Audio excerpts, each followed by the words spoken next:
planning on doing anything. I figured, what the hell? Right? See what time it is. I was going to say I played till 7, but it's 7.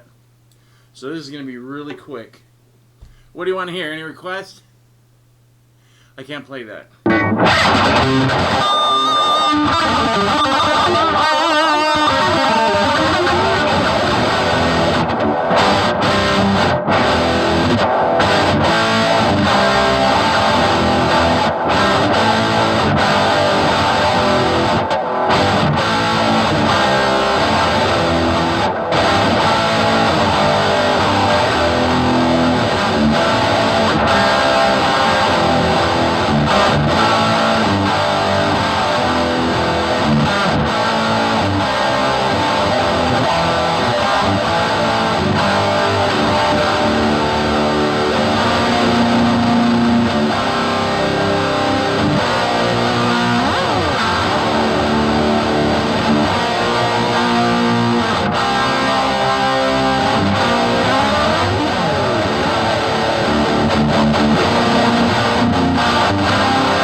That's Drunk and Disorderly.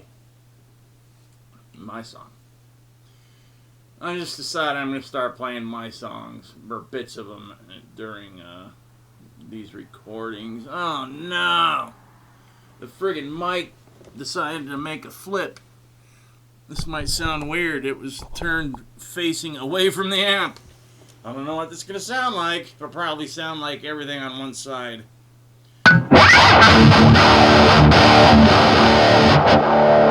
wish I could play. I remember.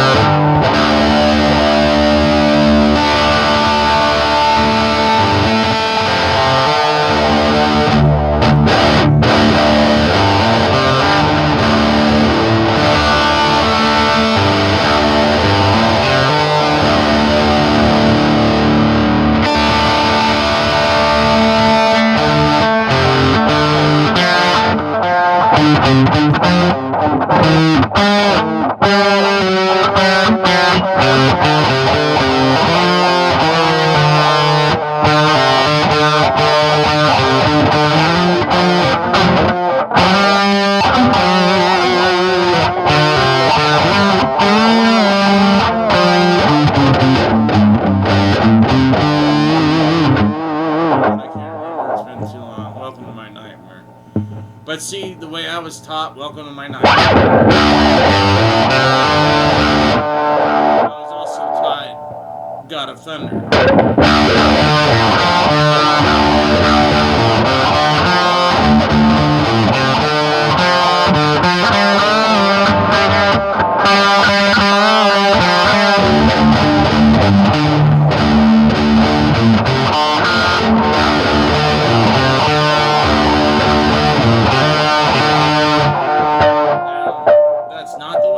Because I played it like that when I was 10, 11.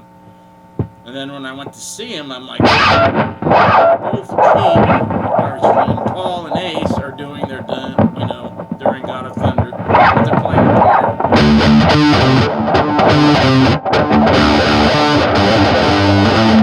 I learned it, I had it down here, I can't remember.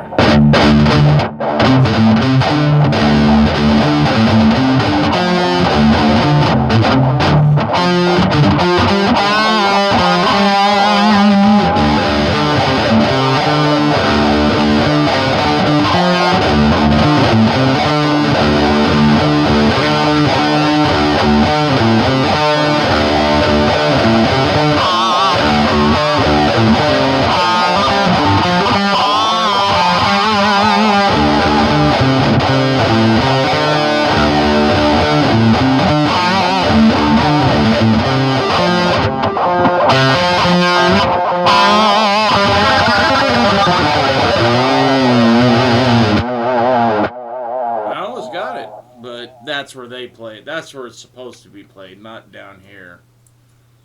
So, whatever.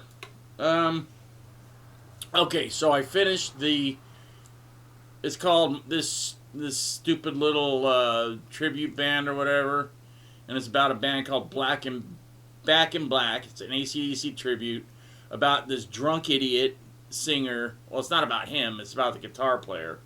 So the guitar player comes out here in the late 80s, like 88, 89. And he's here too late. Everything's already wrapping up. I don't even know why I was playing at 80. I just played because I didn't know what else to do in 89. And luckily, the bands that I was in, Fatal Attraction, got big. It was the biggest band on the Strip. And we were selling everywhere out, and we ended up going on tours because we couldn't play anywhere in California. So I was lucky, but that was about as big as you were going to get. Because if you got signed, and I know a lot of guys that got signed in 89, 90, they got signed, they put out a record, they went on a half a tour or a little bit of a tour opening up for somebody, and then went in to record the next album, and maybe it got released, or they just dropped them. And I can just name, like my friend Brent, Wildside. They got signed, and I remember I was at the Whiskey, and he came in, and I was standing there to see somebody I knew. Brent Woods. He's in. He plays for Sebastian Bach now. He was in Vince's band, Vince Neil, and But his band. See, the thing with Brent, here's so confusing. He's the guy that introduced me to Randy. Like, I live here, Brent lives on this street, Randy lives right in the middle. So Cypress, and Brent lived on Andover, and Randy lived on Amherst, right in the middle. So, we were pretty good buddies in junior high. In high school, he started to like prep out and get all sociy and cut his hair and everything. I'm like, hey, dude, what's up? What's up with this shit? And this guy, in 7th grade, he was a great guitarist. In 9th grade, he was stupid. He was really good. But the thing is, God, I hope he doesn't see this. He's one of those guys that can play anything. Say, can you play this? Yes. And he will play it. Exactly. And it sounds great. But if you put him in a lineup of guitar players, and you go, who's this? And you go, Eddie Van Halen, Randy Rhoads, people, Steve Vai, blah, blah, blah, whoever, even Slush. Slush, I couldn't tell, maybe. I probably can tell Slash now, I'm not sure. But Brent doesn't have his own sound. And if he does, he's keeping it a big secret. He might. And I know a couple guys like that. They're amazing guitar players. And I see them all over the internet. They sound exactly like Eddie Van Halen or Randy Rhoads. Or you don't want to sound... And you know who told me that? Randy Rhoads. Like the first 1 or 2 lessons. He goes, what you want to do is develop your own style. So when you play, people will know. They'll go, oh, that's Michael. And I'm like, oh. So that's what I did. To a point, I guess. I mean, you go, wow, that's really sloppy, but the rhythm isn't bad, and he seems to have a decent tone, usually. When I have all my equipment, I sound great. And the rhythm is usually always good if I'm paying attention and practicing. But if I'm just grabbing the guitar and doing what I do with you, which is, I just do this as something to do. It's an excuse. I don't sit down and plan it out and, write out. Because that's what I've been told to do. Write out what you're going to say. Have like a little, sketch, thing, what you're going to do. Script. So it's not just haphazard and junk and I ramble on like I'm doing now. And then when I play something, rehearse it so it doesn't sound like crap because people are going to stop watching you. And I'm like, I don't give a crap. Because during 2016, 17, I was practicing a lot just because I had time. And I was getting really good. Really good. I was like looking at the videos and going, wow, I should start doing something. But something always came up. And the only reason I'm playing guitar is because the accident I was in back in 2009, my person I was going to for physical therapy and other therapy said, you need to get a hobby or something. Do you have a hobby? I go, well, I play guitar. Well, start playing guitar again. Really? And I'm like, yeah, okay, I'll see. And I slowly got back into it. Slowly. Because that was in 2009.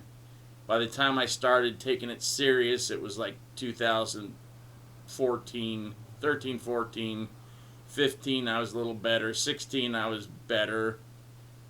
17, I was better. And 18, 19, I was really good. And then everything went to hell because my mom died. And then my friend died. And then it just...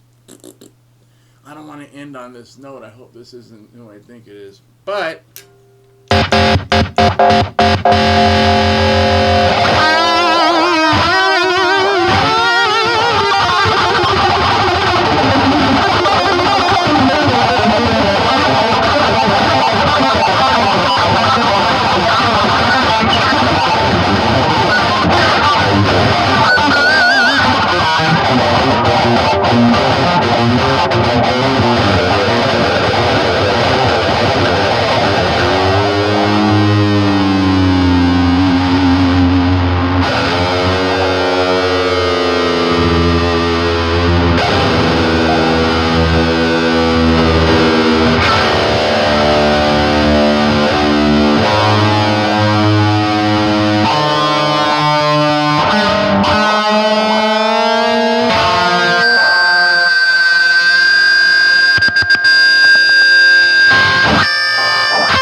can't really think.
Okay, this is what, the 30th? Happy Halloween. Because I ain't doing this tomorrow. I don't think. And, you know, here it is. I'm going to see Kiss, and this guy, Tommy, will be the fake Freely I'll be seeing. But going to the Hollywood Bowl on Friday night to see the last show, hopefully. I'll be so pissed, because I've already seen them once on the This Is the End of the Road or the End of the Road tour. I saw them in February of 2019 at the Forum, because they said this is the last time they're ever playing LA. Guess what? They're playing LA again, and well, the only reason, and another reason, is that they've never played the Hollywood Bowl ever. So it'll be cool, because I'll be able to see them at a place I've never seen them. Of course, I've been at the Hollywood Bowl to see a bunch of bands, and Tom Jones, of course, my mom a few times. Mainly the Greek Theater he would play. But, yeah, we'll see what it's like, because it's not a huge place. And they're not going to be able to, I don't know how they're going to set it up. It might be cool, it might be really stupid. But it'll be something. Alright, so, sorry, and there's a guy that said I should drop my videos at midnight. Midnight where? Midnight here? Midnight where he lives? Midnight, I don't know. I just put them up when I have the time. Usually I go out, because my dad, when he comes home and I get him all situated and everything, I go out to my car and I call people and talk to them on the phone. And, pay bills, do stuff. It's like a little office in my car. And, yeah. So, that's usually when I'll, bring my laptop out there and just let it do it out there. And I can keep track of it, make sure. I screwed the last video up to hell. Apparently it cut off the end. I had the end, and then I didn't think that was the end. I thought I had the whole thing on the other one, so whatever. It's a stupid video anyways, but I do get some pretty cool sounds. It was amazing that accidentally what stuff will come out, like when I'm doing the Floyd. I've been playing with either a Kayla or a Floyd since they were out. I mean, I was the third or fourth guy to get a Kayla. And he was dying to get somebody, and I looked like I was, I looked like, a rocker that was out. And I told him, yeah, I'm in a band, I'm playing the Strip, da-da-da-da-da. Yeah, I played the Troubadour twice. But he wanted, just it out there. And I had a custom-made, Charvel star, and it had a badass, bullet hole paint job and everything, and he friggin' put that thing on, Kaler himself. And then he told me, this is how you got to do this and everything. And it's really not that hard, but I'm having a hard time. Sometimes the strings are breaking at the ball. And he couldn't figure out why. So he was giving me little, wire insulation and put the string through wire insulation where it went over the cam part. And that seemed to fix the problem. You could just do whatever, and that friggin' thing would stay in tune no matter what. And it went up. And nobody had floating. Everybody was copying. If they even had a Floyd Rose, they were doing exactly what Eddie was doing. And I didn't want to do that. The whole point is what Randy told me, and it stuck. Especially after, seeing him get big so fast and then poof, gone. I'm still waiting for him to come back from tour, but I know it's not going to happen. It'd be great if he did. But, to be different. And so I was the only guy with a Kahler on the strip. My guitar teacher, Craig Turner, he had one. And so that's how I got in touch with him and all that. And he had a white custom star also. So, this is 2 stars that he had, the Kahlers are on. But my teacher, he sold it like an idiot. I didn't buy it. And he sold his Les Paul that I should have bought, but some idiot bought it. It was a student. He's like, I got credit. Oh, shut up. I should have it, if anybody. But, yeah. Anyways, I try to do my own thing and not copy people and all that. That's why I don't know Eruption. Everybody's like, play Eruption. Why? I collect guitars, but I don't sit there and try to sound exactly like anybody. I sound like me. And when I first started playing, because I watched Mick for almost 3 years, watched him, I was standing right in front of him every show they did in the clubs, I sounded like Mick. It wasn't purpose. It wasn't on purpose. It just happened because I saw the way he did his chords, the way he played his everything, the way he held his pick, and when he played fast, he went up on the neck, or up on the neck. So he's like, woo, you know how Mick Mars is. He's his guy, his own guy. But the only thing I didn't pick up from him was the slide. And he was really a master at slide. If he would have done it more, I think that would have set him apart even more. But Mick Mars is as cool as they come anyways. Okay, so I just watched another thing of Life in 6 Strings with that stupid Kylie Olsen or whatever the hell her name is. She's still dumb as a rock. And this time she went to Steve Vai's house and just asked stupid questions. And instead of talking about guitars, they talked about bees. Because apparently Steve Vai keeps bees at his house so they can pollinate his flower. Steve Vai is a weird dude, but he's very cool. But he's very weird. And they talked about philosophy crap and all this horse shit. I don't want to know about it. I want the guitar. Talk about the guitars and stuff, even though I know everything there is almost about Steve. It still would have been cool, I'm going to find his house, and I'm going to walk up there and just beg him to, can you talk to me for, a half hour? I've talked to him for, 20, 25 minutes, but it was backstage, and people were walking by and asking stuff, but I walked up to him, and I said, if you were a girl, I would marry you because you're friggin' amazing. And he's like, okay, well, before we got married, would you at least take me out to dinner? And I said, yeah, where? He goes, I don't know. I go, how about Gladstone's? He goes, I love Gladstone's. I go, there you go. We'll go. He goes, that's weird. I go, nah, dude, I'm just, He goes, yeah. I go, it was weird. But could you sign this? He goes, of course. I go, how do I get a pic? Because I was trying to get you to throw a pic. Couldn't do it. And I was almost in front of them, but they were filming for Access TV that night. And this was 2015, I think.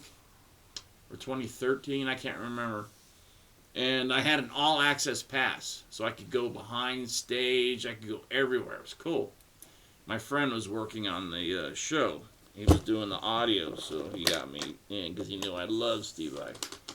So I got in and I talked to him, and I was able to talk to him for a while, and I met the whole band and talked to them, and it was cool. And I wasn't drunk, so I remember everything. Because usually, I mean, I would like party, meet Cinderella in 87, 88. They were at the country club filming a video. I went backstage because I knew the guys at the country club because I played there several times. I got back there and I started talking to the bass player. I'm like, dude, your hair. The only person that's got better hair than you is me when it's done up. He laughs. I go, so do you do it or does somebody else? He goes, somebody else does it now, but I used to do it. And it looked the same. He goes, it might look better now. I go, yeah, it looks, it's amazing. It's perfect palm tree, what they used to call it. And I ended up getting wasted.